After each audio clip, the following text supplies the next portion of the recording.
Hello again, it is August 27, 2025, and I'm going to start this video with a discussion of Laurel Wilt again. Because when I first started trying to grow avocado trees, I thought the principal problem was going to be climate, but apparently these ambrosia beetles and the fungus that they spread is a problem that's developing throughout North Carolina. And the reputation is that they tend to attack trees that are under stress.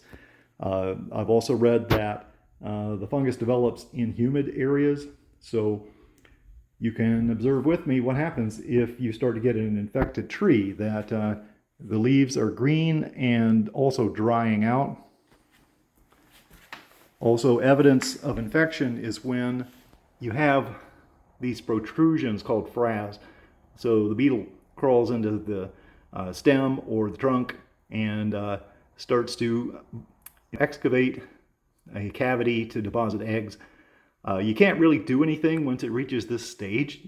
What I've read is they're not supposed to attack small trees, but you can see this one is only a year old, and I've already got a couple of beetles here, and there's a few other white dots along the side, and so there are at least 3 beetles that went into this tree. I've read that the laurel wilt tends to spread in humid areas, and this tree got waterlogged because of where I had placed it. So it was ripe for attack, unfortunately, but it is just something I grew from seed. It's not something special. What I'm going to do is keep it in the house. I'm just going to make an assumption here that this is a minor infestation and the tree might recover if I keep it in a semi-dry, air-conditioned area. I don't know if this will work, but I will make an update later if the tree does fail. I could also try cutting it down here below where the beetles entered, and maybe it'll sprout back. Some of the knowledge about this condition is open to experimentation, and we'll find out what happens with this tree. I have better conditioned trees outside, and I'll continue the video with those. So here are my other various trees in my collection, and I don't have any beetle problems with them. They're still growing fine. I don't see any wilting occurring, and I'm just gonna cross my fingers that things continue to go okay with these. The key does seem to be keep your trees healthy. The beetles, I believe, are attracted to the scent of distressed trees. So this rather tall one seems to be my best candidate of all of the seeds that I sprouted, which might have some cold hardy tendencies, because that one did survive one winter that was relatively mild by my standards. It had just a single leaf at the bottom, but I do hope I can preserve that one.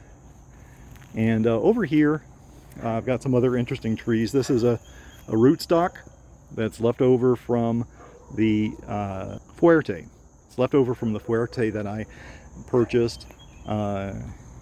Here's another quite large seedling. I think this one is close to the cold hardiness of that tall one, but I'll learn more in this upcoming winter. Here's my poncho tree, and this is looking pretty good. I'm pretty seriously considering planting this one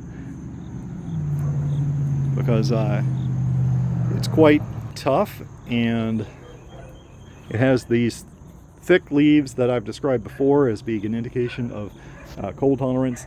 So wish me luck on this when I plant it.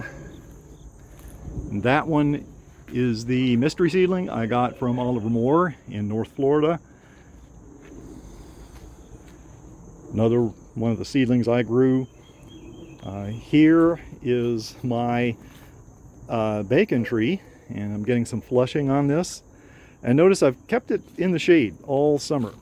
So that's another bit of knowledge, that you really don't need to keep avocados in full sun.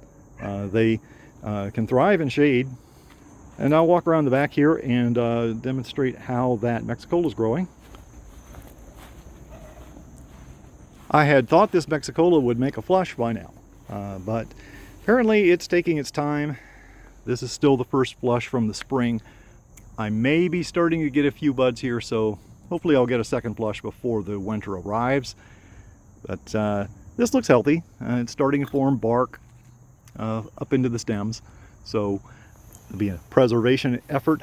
And over there, that was my Lila tree, and I believe it was just too much to ask for this tree to come back.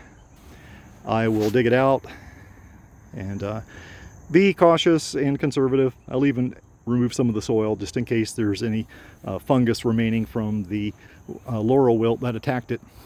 And that's the state of things right now. And when I have some more news or something to share, I will do so.